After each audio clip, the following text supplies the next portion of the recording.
was, it fucked up a lot of people. You know, World War I was a vicious, awful war, different than others, with gases and mustard gas, and it was terrible, and people were slaughtered, and it fucked up a lot of the Germans and the Americans. When they go in, they'd see their bodies, and they saw that they had the same Bible. They said, whoa, I thought God was on my side. And it's the same, and it apparently, so it's like this kind of, you know, when things are bringing people further away from others and distancing them, and Scientology to the degree that I'm a different species. You're a wog, I'm a homo novus.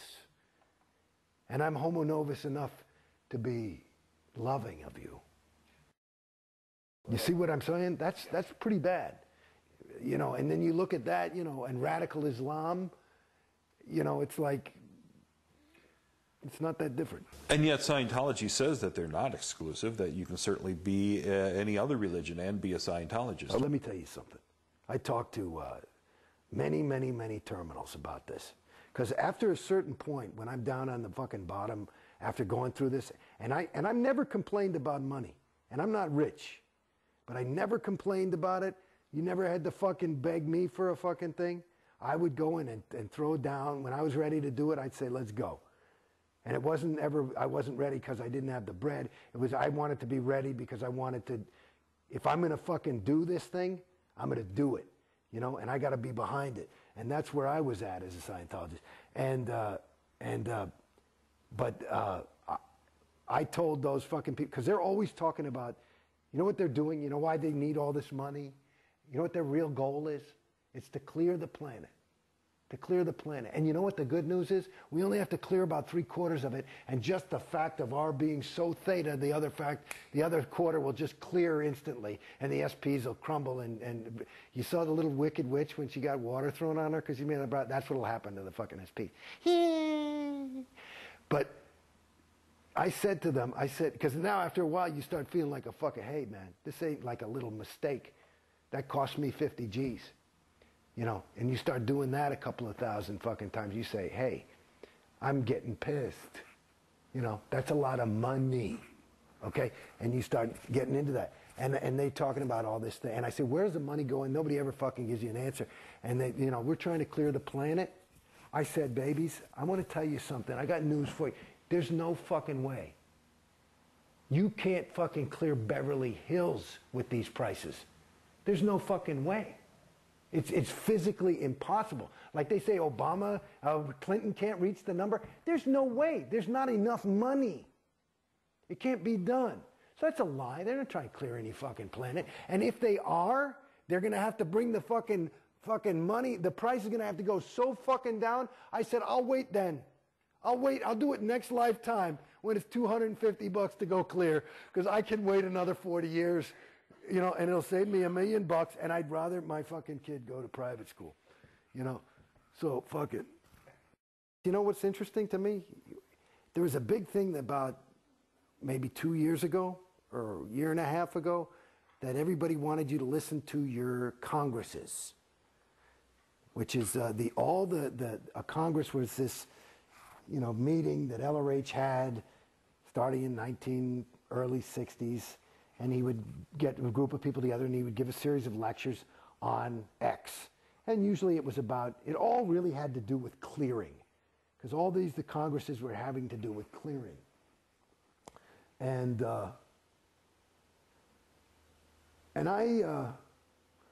let me give you, remember that I'm talking about the congresses. I'm going to give you the unabridged version. Is that okay? Sure. You sure? Yeah, time. Okay.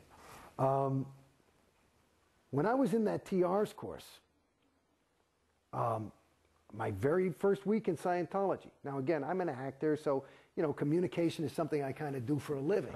So, and that's a whole course about communication. So I felt like I'm pretty good at this naturally. And one of the exercises is you take they use Alice in Wonderland, which has got full of these wild kind of sentences, and you take it and you read it to yourself and then you deliver it as your own. That's a TR1. TR2 is properly acknowledge somebody. So they say off with your head, and you say thank you to make sure they know it and end it. And there's all these other things. Now, here I was doing this TR. It was happened to be TR2. And somebody said, off with your head. And I said, my God. And they flunked me. And I said, why? And they said, you know, because you're showing, you know, it's supposed to be just thank you, good, whatever. I said, no, read the fucking thing. It says appropriate acknowledgement. If somebody says off with your head, why do you think he chose Alice in Wonderland? And they bring the head technical person in the fucking place, and they're all invalidating the shit out of me, and I'm sticking to my guns. I finally am crying. I said, you guys are fucking wrong. Who the fuck talks like that? Thank you. I got it. Okay. Good. Wow. That would be way too much. Wow. Okay? I totally duplicate that. This is the way you're supposed to talk. I'm really talking to you. But do you see how I'm not? So it's there. this is perfect in terms of their idea. All right, I got it. Okay, so that was good TRs, wasn't excellent. Excellent TRs is more like this. You know, you're really conversational, but I'm not moving, and I'm really looking at you, and I'm ready for everything. And I don't blink, and I'm not really, your eyes stink. Okay? So it's that kind of fucking deal. Some gum wore Sue up. Anyway, that's just a private joke. Okay. You know that one, right? Anyway,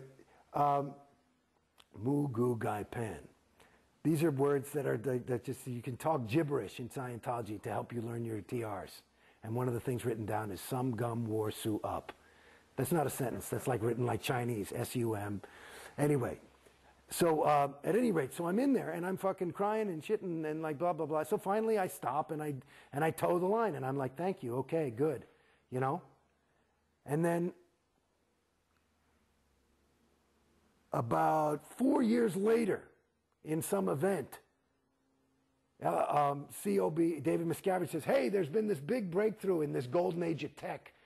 Fucking piece of shit. One of the things is, here's the real thing. People have been doing the improper acknowledgement. You're supposed to have, it says appropriate acknowledgement. And they have LRH on tape saying, you know, somebody said off with your head and he goes, my God, that's the right way to do it. So here I was, this guy, first day of school, and I had it right. Now, cut two. You're asking me how I got out. So I'm in the fucking thing, and they keep telling me I got to do this action, and I got to do this, and you got to do this sec checking, and all this shit. And I'm like, you fucking people, I wouldn't show up here if I wasn't ready. And there would be sec checking, which is basically asking me for my crimes and charging me thousands. I probably paid 50 grand, excuse me, in sec checks to get this shit together, because everything was fucked up, so it must be that I'm fucked up. And I kept saying, these sec checks are killing me. And this is the standard tech now. This is the golden age of tech. And I finally just said, you know something, motherfuckers? I don't care. You could get LRH to fly down here back from fucking Target 2 and tell me that I am fucking doing it wrong. I am not going in session and doing this shit. You guys are fucking killing me. I am here to tell you, you're fucking me up. So I'm out of here until you fucking wake up, okay? And then they come back to my house and they're offering me free auditing. I say, show me where free auditing is standard. You're not giving me standard tech. Now you want to fix it by more unstandard shit? Get the fuck out of here. You ask Griffey Blythe and the whole rest of those motherfuckers at AO if this is a lie. It's the fucking truth. And I'm out. And then they call, and I just went on course because I couldn't take any more of this fucking auditing. It was killing me. So then they come out with this thing, and then, Jason, you have to see this. I wouldn't even go to events, you know? Because I'm at events, everybody's like, hey, how you doing? And I go, good. I just couldn't fucking lie anymore. I'm ready to fucking die, you know? And I told him, I'm not going. I can't participate. Because my role was like Jason Beghe. I couldn't be like, yeah, well, I'll tell you the truth, I'm fucked up. I hate OT5, and everything's going fucking shitty, and it's fucking not working, and it's costing me a shitload of money, and I'm more unhappy than I've ever been in my entire fucking life. What would happen if you spoke truthfully? Well, I would tell that truth. I would talk to RTC and all these things, but it's bad PR. It's none of anybody else's business. You're not supposed to talk about your case. So this is going on, honey, this is going on I was in Scientology maybe 10, 11 years. The last 8 years. Like that, okay? And I'm paying fucking money. Maybe I paid $1 million fucking dollars. I don't know. I don't even keep track. I just said, what the, okay, here, another fucking thing. This is going to work. You think so? Yeah, we finally got it. So anyway, on this fucking thing, I'm out of thing, and I'm doing course, and I'm just off auditing lines, you know? And then you got to see